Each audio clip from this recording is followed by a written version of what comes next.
성경 데살로니가전서 3장 같이 보시겠습니다. 이 데살로니가전서 3장도 매우 간결하지만 우리의 마음을 정말 하나님을 생각하는 것으로 채워줄 수 있는 그런 내용인 것 같아요. 한번 좀 간단히 살펴보겠습니다. 바울 사도는 데살로니가 성도들을 많이 걱정했고, 그래서 이제 디모데를 데살로니가로 보내요. 왜냐하면 그들의 믿음을 더 단단하게 해주고, 또 그들의 믿음과 환난에 대해서 위로를 해주기 위해서, 그래서 여러 어려움들 가운데서도 요동치 않도록 도와줄 수 있는 일꾼인 디모데를 보내죠. 이런 일들을 하기 위해서 바울 사도나 이런 일꾼들이 있다는 것을 바울은 이야기를 하고 있고, 너희들도 그것을 알고 있다 라고 이야기를 하죠. 하나님의 말씀을 서로 나누고 위로하기 위해서 바울 사도가 사랑을 가지고 디모데를 보냈다, 이렇게 이야기를 시작을 하고 있어요. 우리는 이런 모습 속에서 그 형제들을 향한 그 바울 사도의 애정을 볼 수가 있죠. 우리가 너희와 함께 있을 때 장차 받을 환난을 너희에게 미리 말하였더니 과연 그렇게 된 것을 너희가 아느니라. 그렇죠? 데살로니가에 있을 때 바울 사도는 주님을 섬기는 일에 많은 환난이 있을 것이라고 이미 얘기를 해줬어요. 그리고 그런 일들이 실제로 데살로니가 형제들에게 일어난 거예요. 그랬기 때문에 걱정이 된 거죠. 이 데살로니가 성도들이 걱정이 된 거예요. 그래서 그들의 어떤 믿음의 안위를 걱정해서 불안하기도 하고 걱정도 되고 하니까 데살로니가로 디모데를 보낸 거죠. 왜냐하면 혹 시험하는 자, 사단이겠죠. 사단이 너희를 시험하고 미혹해서 넘어뜨릴까봐 그런 걱정이 되기도 했다, 그러면서 보냈다라고 이야기를 하는 거예요.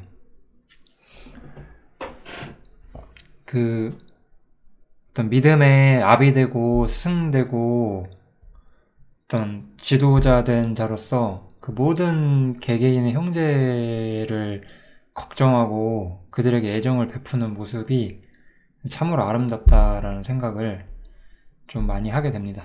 그리고 이것은 제가 항상 아마 다른 성경에서도 이야기를 했었던 것 같아요. 우리가 나 자신이 하나님 앞에서 온전히 세워지면 세워질수록 자신에 대해서는 잊어버리게 돼요. 자신에 대해서는 잊어버리게 되죠.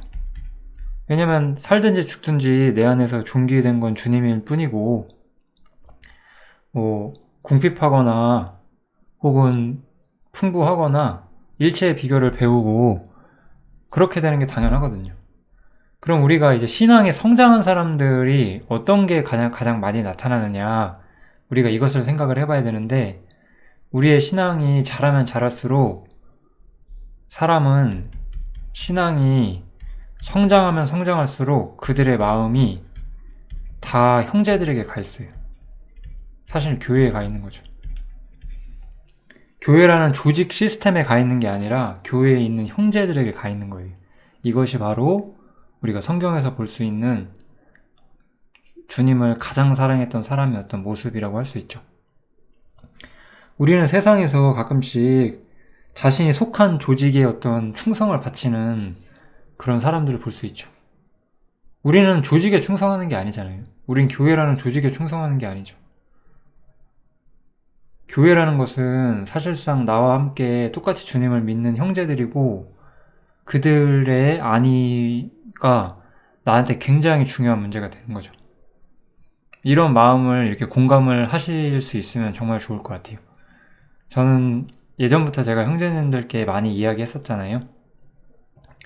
우리의 신앙에 성장하게 되면 내 마음속에는 형제의 안위만큼 중요한 게 남지 않아요. 최우선이 형제의 안위거든요.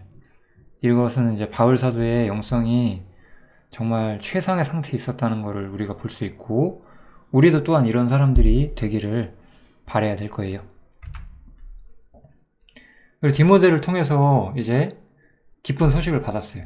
디모데가 이제 너희에게로부터 와서 데살로니가에 갔다 와서 그 믿음과 사랑이 어떤 아직도 여전히 좋았다는 기쁜 소식을 전해 주었고, 또 이 너희 데살로니가 성도들도 항상 우리를, 이 바울과 그의 동역자들을 잘 생각했다라고 말하죠. 이걸 보면 우리가 알 수 있어요. 뭐 꼭 믿음의 아비 된 바울만 그렇게 하는 게 아니에요. 우리의 신앙이 꼭 교사나 복음 전하는 자나 뭐 그런 역할이 아니더라도 우리의 신앙이 자라면 자랄수록 우리는 형제의 안위를 가장 중요하게 생각을 하게 되어 있어요. 이게 신앙이 자라는 어떤 중요한 모습으로 나타나고 있죠. 그래서 여기 나오는 이 데살로니가 성도들도 바울의 안위를 걱정하고 보고 싶어 했다라고 이야기를 하고 있어요. 이렇게 사랑과 애정이 있고 그 안위를 걱정하는 사람들이었기 때문에 참 정말 멋있는 말이 나오죠. 우리가 너희를 간절히 보고자 한 것 같이 너희도 우리를 간절히 보고자 한다. 이렇게 정말로 멋있는 거죠. 이게 진짜 그리스도인의 모습이에요. 형제자매를 만나고 그들과 사랑의 교제를 나누고 함께 즐거워하고, 이게 진짜 교제의 모든 것이거든요. 교회엔 이거 외에 다른 게 필요 없어요. 우리는 때로는 교회가 너무나 일을 많이 해요. 일을 너무나 많이 해요. 뭐 일종의 봉사 같은 걸 만들어서 이런 거 성경에서 하라고 시키지도 않은 봉사들이 너무나 많아요. 우리가 해야 되는 건 하나밖에 없어요. 형제들을 만나서 서로 위로를 받고 기쁨을 나누고 친교를 누리는 거. 그거 외에는 아무것도 우리가 할 게 없거든요. 우리가 주님을 올바로 섬기는 자리에 있다면 우리는 형제를 만나는 것 자체가 기쁨이 되고 형제의 안위가 가장 걱정이 되고 항상 그들의 안위를 걱정하고 만났을 때 기뻐할 수 있고, 이게 얼마나 귀중한 일인가 한번 생각을 해보세요. 제 생각에는 저도 옛날에 명목상의 기독교계에서 몇 년간 있었기 때문에 느끼는 건데, 교회는 이러한 영성을 잘 유지를 못해요. 현실적으로 교회가 우리 개개인들이 이렇게 오늘 제가 말씀드리는 것처럼 이렇게 성령으로 충만하고 그 하나님으로 충만해서 그 자신에 대해서는 잊어버리고 형제들의 안위와 교회만을 정말 앞에 두고 살지 못할 때가 많아요. 그러지 못하다 보니까 교회가 모일 때 힘이 없어요. 이 부족한 힘, 교회가 이렇게 부족한 영성이 있을 때 이 부족한 영성 때문에 교회가 뭔가 처져 보이지 않기 위해서 저는 여기다가 봉사를 더하는 것 같아요. 사람들이 뭔가를 하고 있으면 그래도 뭔가 굴러가는 것처럼 보이니까. 이런 건 다 사람만 기쁘시게 할 뿐이죠. 아무런 게 아니죠. 이런 것들은. 이런 건 아무런 가치가 없어요. 저는 형제님들께 차라리 그렇게 말을 하잖아요. 찬양할 수 있는 영성이 없으면 찬양 안 하셔도 된다고. 내가 주님을 정말로 찬양할 수 있을 만큼 주님을 기뻐하는 상태가 되는 게 더 중요한 거고, 그렇게 형제들을 기뻐 만날 수 있는 상태가 되는 게 더 중요한 거죠. 그래서 디모데를 통해서 바울과 또 그 데살로니가 성도 사이에 참 끈끈한 애정이 이렇게 움직이고 있는 걸 우리가 볼 수가 있네요. 그래서 바울 사도가 아까 본 것처럼 위로받았다고 말하죠.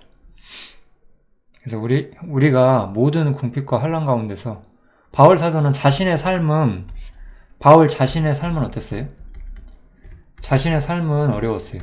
바울 자신의 삶은 힘든 상황 가운데 있었어요. 그렇지만 자신의 삶이 잘 풀려서 위로를 받는 게 아니라 형제들이 잘 될 때 위로를 받아요. 이게 정말 진실로 저도 그렇거든요. 제가 인생 좀 잘 되고 안 되는 거 별로 신경 안 써요. 제가 이렇게 수입이 일정치 않은데 지금도 잘 풀릴 때가 있고 안 풀릴 때가 있는데 요새 좀 안 풀리고 있거든요. 별로 걱정 안 해요. 나한테 중요한 것은 그런 게 아니라 우리 형제님들이 잘 되는 거. 형제자매님들이 아름다운 간증을 저에게 들려주는 것. 하나님을 향한 마음이 커지는 걸 내가 목격하는 거. 그런 게 나의 유일한 기쁨이거든요. 그래서 바울 사도는 이렇게 말할 수가 있었어요. 너희가 주 안에 굳게 선즉 우리가 이제는 살리라. 이렇게. 너무나 멋있죠. 형제들이 주 안에 굳게 서는 것이 바울 사도의 삶의 어떤 원천이 되고 기쁨이 될 수 있다. 그런 표현을 이러한 말로 하는 거예요. 너네가 잘 됐으니 난 이제 편하게 살 수 있겠다. 약간 이런 느낌으로 말을 하고 있는 거죠. 여기 보면 제가 아까 말했잖아요. 형제들의 안위가 최우선 순위가 되는 게 바로 성장한 그리스도인들의 모습이에요. 우리 근데 대부분의 그리스도인이라고 하는 사람들이 어떤가요? 자기 자신 챙기기도 급급한 경우가 너무나 많아요.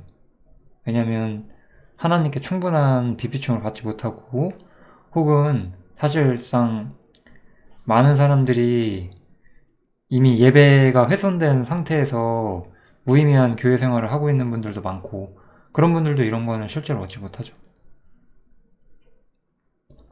그렇지만 우리가 온전히 주님을 섬기고 신앙에 성장하게 되면 또 어떤 장성한 사람이 아닐지라도 이렇게 데살로니가 성도들, 이들은 비록 어떤 구원받은 지 오래된 장성한 사람들은 아니었지만 신앙적으로 건강했고 항상 형제들의 안위를 걱정할 수 있는 그런 순수한 신앙의 모습들을 가지고 있었죠.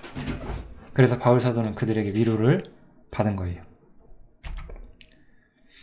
그럼 이제 우리는 데살로니가에서 본 이 건강한 교회란 게 어떤 것인가를 한번 생각을 해볼게요. 이건 뭐 데살로니가가 무슨 교회 서신이라고 할 수는 없어요. 그런데 이제 이 건강한 그리스도인들의 교제란 어떤 것인가 이런 걸 우리가 충분히 볼 수가 있죠. 우리가 우리 하나님 앞에서 너희를 인하여 모든 기쁨으로 기뻐하니. 무엇 때문에? 형제들 때문에 기뻐하는 것. 그래서 너희를 위하여 감사함으로 하나님께 보답한대. 우리 한번 생각해 보세요. 자신이 얼마나 자기중심적으로 신앙생활을 하고 있는가. 얼마나 이런 부분으로 신앙이 자라지 않았는가. 특히 예를 들어 교회 오래 다니셨고 뭐 주님에 대해 굉장히 많이 안다고 생각하는 분들이 더 생각해 봐야 돼요. 여러분들이 정말 그렇게 오랫동안 교회 생활 하시고 신앙생활 하시면서 자신이 굉장히 많은 걸 알게 됐다고 생각하는데 그렇게 정말 알게 돼서 형제를 위하여 형제의 안위와 형제의 안녕이 나의 기쁨이 되고 나의 감사가 되는지 그걸 한번 생각해 보신다면은 우리가 정말로 잘 자라고 있는지를 생각해 볼 수가 있어요. 가끔씩 우리는 장성했다고 하면서 훨씬 더 자기중심적인 생활 혹은 뭐 성경의 심오함만을 탐구하는 어떤 지적인 신앙생활 그 밖에도 여러 가지 이상한 오류들을 많이 보거든요. 그런데 진정으로 건강한 교회라는 것은 형제의 안위를 최우선으로 삼게 되는 것. 이것이 가장 아름다운 거예요. 데살로니가 전서 너무 좋죠. 어렵지도 않으면서도 너무나 우리 마음에 많은 기쁨을 가져다주는 그런 성경이에요. 그래서 주야로 간구했대요. 바울 사도는. 너희 얼굴을 직접 보고 싶다고. 그래서 자신이 어쨌든 바울 사도는 사도였고 더 많은 것들을 가지고 있었기 때문에 이들이 잘 모르는 것들, 이들이 잘 부족했던 것을 또 온전케 하기를 또 바라고 있었죠. 저도 제가 뭐 바울의 비할 인간은 아니지만 저에게도 항상 이런 마음이 있어요. 그리고 저는 교사가 제 스스로가 제가 교사 일을 한다고 생각할 때 되게 알았던 것 같아요. 교사라는 것은 이 성경을 저한테 이 강론을 들으시는 분들은 아시겠지만 제가 성경을 많이 알잖아요. 뭐 이건 부인할 수 없는 거니까요, 객관적으로. 그런데 이것은 나를 위한 것이 아니에요. 제가 항상 느끼는 게 그거예요. 왜 제가 이런 것들을 이야기를 펼칠까요? 왜 제가 강론을 하고 사실 오프라인으로 강론할 수 있는 기회가 적기 때문에 제가 이렇게 유튜브로도 만드는 이유가 뭘까요? 나 혼자 보고 즐기라는 게 아니거든요, 성경이. 이 말씀은 나를 위한 게 아니에요. 교회를 위한 것이고 형제들을 위한 거예요. 나를 위해서 내가 성경을 연구하는 것이 아니에요. 나를 위해서만 이 말씀이 있는 것이 아니거든요. 내가 말씀을 알리고자 한다면 나는 형제들을 위해서 그것을 알려야 되는 거예요. 그러니까 저 역시 멈추지 않을 수밖에 없는 거죠. 이런 걸 느끼거든요. 성경을 읽고 내가 뭔가를 또 깨달아 갈 때, 예전에 몰랐던 어떤 교회의 의미, 어떤 하나님의 계획, 이런 걸 알면 알수록 나 혼자 기뻐하고 나 혼자 좋아할 수만은 없는 거예요. 그래서 이런 것들을 나눌 수밖에 없는 거죠. 항상 형제자매 아멘이 그것이 우리의 기쁨이 되고, 또 자신이 가진 은사를 교회를 위해서 사용할 수밖에 없는, 뭐 그것이 꼭 말씀의 은사가 아닐지라도 다른 것이라도 상관없잖아요. 교회를 위해서 사용하는 것. 제가 저랑 이제 함께 모이시는 형제님들한테는 항상 더 그런 얘기를 하잖아요. 우리는 교회에서 우리가 뭘 받아간다고 생각을 해요. 그게 아니라고 제가 옛날부터 말씀드렸죠. 교회를 위해서 내가 무엇을 할 수 있는가를 생각해 봐야 돼요. 그리고 할 수 있는 게 없다는 것은 이미 교회가 황폐화됐다는 거고, 거기서는 이제 우리가 뭘 할 수가 없겠죠. 건강한 교회는 우리가 항상 교제를 기뻐할 수 있고, 거기서 형제들을 통해서 내가 기쁨을 얻을 수 있고, 또 그들에게 나의 은사를 통해서 그들의 믿음의 부족함을 채워줄 수 있는, 우리가 바울처럼 완전한 입장에서 모든 걸 양육해줄 수는 없겠지만 상호 간의 부족함을 채워줄 수 있는 그런 게 되는 것, 그런 게 진짜 교회의 모습이겠죠. 너무나 멋있잖아요. 데살로니가전서. 네, 이제 마지막이 왔네요. 그래서 바울 사도는 기도를 하고 있어요. 첫 번째, 기도가 세 가지가 있는데 제가 첫 구절은 뺐고요. 직접 만나기를 바랬고, 또 두 번째로는 그 모든 사람에 대한 사랑이 넘쳐서 그 마음이 굳게 되고, 그 다음 세 번째는 주님이 강림하실 때 하나님 우리 아버지 앞에서 거룩함에 흠이 없게 하시기를 원한다라고 했어요. 결국은 우리가 항상 형제 사이에 올바른 교통이 있기를 바랬고, 또 그래서 이 주님 재림할 때까지 우리가 이 거룩함에 흠이 없게, 즉 이 건강한 영적 상태를 유지한 상태로, 지금처럼 주님과 교제를 즐거워하고 지금처럼 형제들과의 교제를 즐거워하는 상태로 쭉 주님 오실 때까지 지속되기를 바랬다는 거예요. 이런 거 정말 바라시면 너무 좋을 것 같아요. 우리가 이 땅에 몇 년이나 더 있을지 모르지만 주님 오실 때까지, 혹은 내 생명이 끝날 때까지 주님과 형제를 사랑하면서 교통을 누리면서 형제 아내를 걱정하면서 이렇게 살아간다는 거, 너무나 아름답죠. 이런 모습들 우리가 가지고 살기를 항상 바랬으면 좋겠습니다. 데살로니가전서 3장, 제가 이렇게 막 이런 거 교정해야 된다 이런 막 큰 소리 안 내고 그냥 이렇게 찬찬히 그냥 편하게 말할 수 있는, 오랜만에 이런 좀 쉬운 성경이 왔는데, 그렇다고 우리가 얻는 게 적진 않을 것 같아요. 저는 더 즐겁거든요. 에베소서, 골로새서 이런 어려운 성경을 이야기하는 것도 중요하지만 데살로니가전서도 너무나 좋고 우리가 보고 배울 게 너무나 많다, 이렇게 생각할 수 있겠습니다. 예, 데살로니가전서 3장 여기서 마치겠습니다. 감사합니다.